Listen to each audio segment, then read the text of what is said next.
പൗലോസ് റോമാക്കാർക്ക് എഴുതിയ ലേഖനം അധ്യായം 10. നിയമത്തിൻ്റെ പരിപൂർത്തി. സഹോദരരെ, എൻ്റെ ഹൃദയപൂർവകമായ ആഗ്രഹവും ഇസ്രായേലിനു വേണ്ടി ദൈവത്തോടുള്ള എൻ്റെ പ്രാർത്ഥനയും അവർ രക്ഷിക്കപ്പെടണമെന്നതാണ്. അവർക്ക് ദൈവത്തെക്കുറിച്ച് തീക്ഷ്ണതയുണ്ടെന്ന് ഞാൻ സാക്ഷ്യപ്പെടുത്തുന്നു. ആ തീക്ഷ്ണത ശരിയായ അറിവിൻ്റെ അടിസ്ഥാനത്തിലല്ലെന്നേയുള്ളൂ. എന്നാൽ ദൈവത്തിൻ്റെ നീതിയെക്കുറിച്ച് അവർ അജ്ഞരാകൊണ്ടും തങ്ങളുടെ തന്നെ നീതി സ്ഥാപിക്കാൻ വ്യഗ്രത കാണിക്കുന്നതുകൊണ്ടും ദൈവനീതിക്ക് അവർ കീഴ്വഴങ്ങിയില്ല. വിശ്വസിക്കുന്ന ഏതൊരുവനും നീതീകരിക്കപ്പെടുന്നതിന് ക്രിസ്തു നിയമത്തെ പൂർത്തീകരിച്ചിരിക്കുന്നു. എല്ലാവർക്കും രക്ഷ.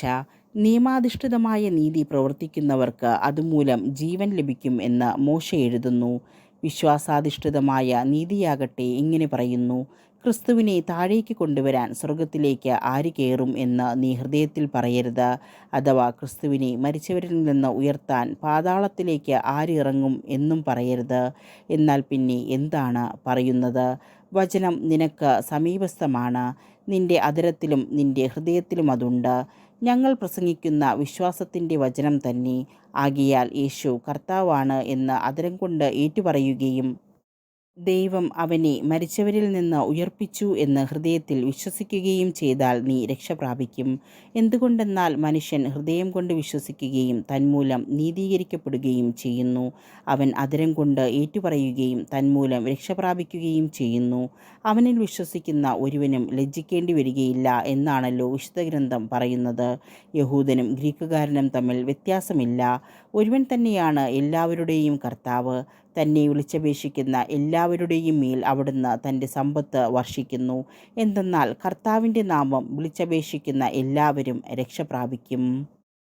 പ്രഘോഷണവും വിശ്വാസവും. എന്നാൽ തങ്ങൾ വിശ്വസിച്ചിട്ടില്ലാത്ത ഒരുവനെ അവർ എങ്ങനെ വിളിച്ചപേക്ഷിക്കും? ഒരിക്കലും കേട്ടിട്ടില്ലാത്തവനിൽ എങ്ങനെ വിശ്വസിക്കും? പ്രസംഗകനില്ലാതെ എങ്ങനെ കേൾക്കും? അയക്കപ്പെടുന്നില്ലെങ്കിൽ എങ്ങനെ പ്രസംഗിക്കും? സുവിശേഷം പ്രസംഗിക്കുന്നവരുടെ പാദങ്ങൾ എത്ര സുന്ദരമെന്നാണല്ലോ എഴുതപ്പെട്ടിരിക്കുന്നത്. എന്നാൽ എല്ലാവരും സുവിശേഷം അനുസരിച്ചില്ല. കർത്താവേ, ഞങ്ങളുടെ സന്ദേശം കേട്ടിട്ട് വിശ്വസിച്ചവൻ ആരാണ് എന്ന് യെശയ്യാ ചോദിക്കുന്നുണ്ടല്ലോ. ആകയാൽ വിശ്വാസം കേൾവിയിൽ നിന്നും, കേൾവി ക്രിസ്തുവിനെപ്പറ്റിയുള്ള പ്രസംഗത്തിൽ നിന്നുമാണ്.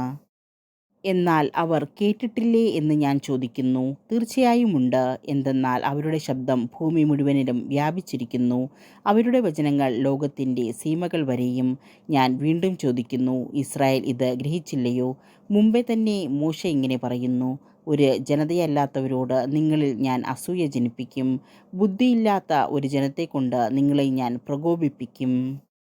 യെശയ്യായും ധൈര്യപൂർവ്വം പറയുന്നു: എന്നെ തേടാത്തവർ എന്നെ കണ്ടെത്തി, എന്നെപ്പറ്റി അന്വേഷിക്കാത്തവർക്ക് ഞാൻ എന്നെ വെളിപ്പെടുത്തി. ഇസ്രായേലിനെ പറ്റിയാകട്ടെ അവൻ പറയുന്നത് ഇങ്ങനെയാണ്: അനുസരണമില്ലാത്തവരും ധിക്കാരികളുമായ ഒരു ജനത്തിനു നേരെ ദിവസം മുഴുവനും ഞാൻ എൻ്റെ കരങ്ങൾ നീട്ടി.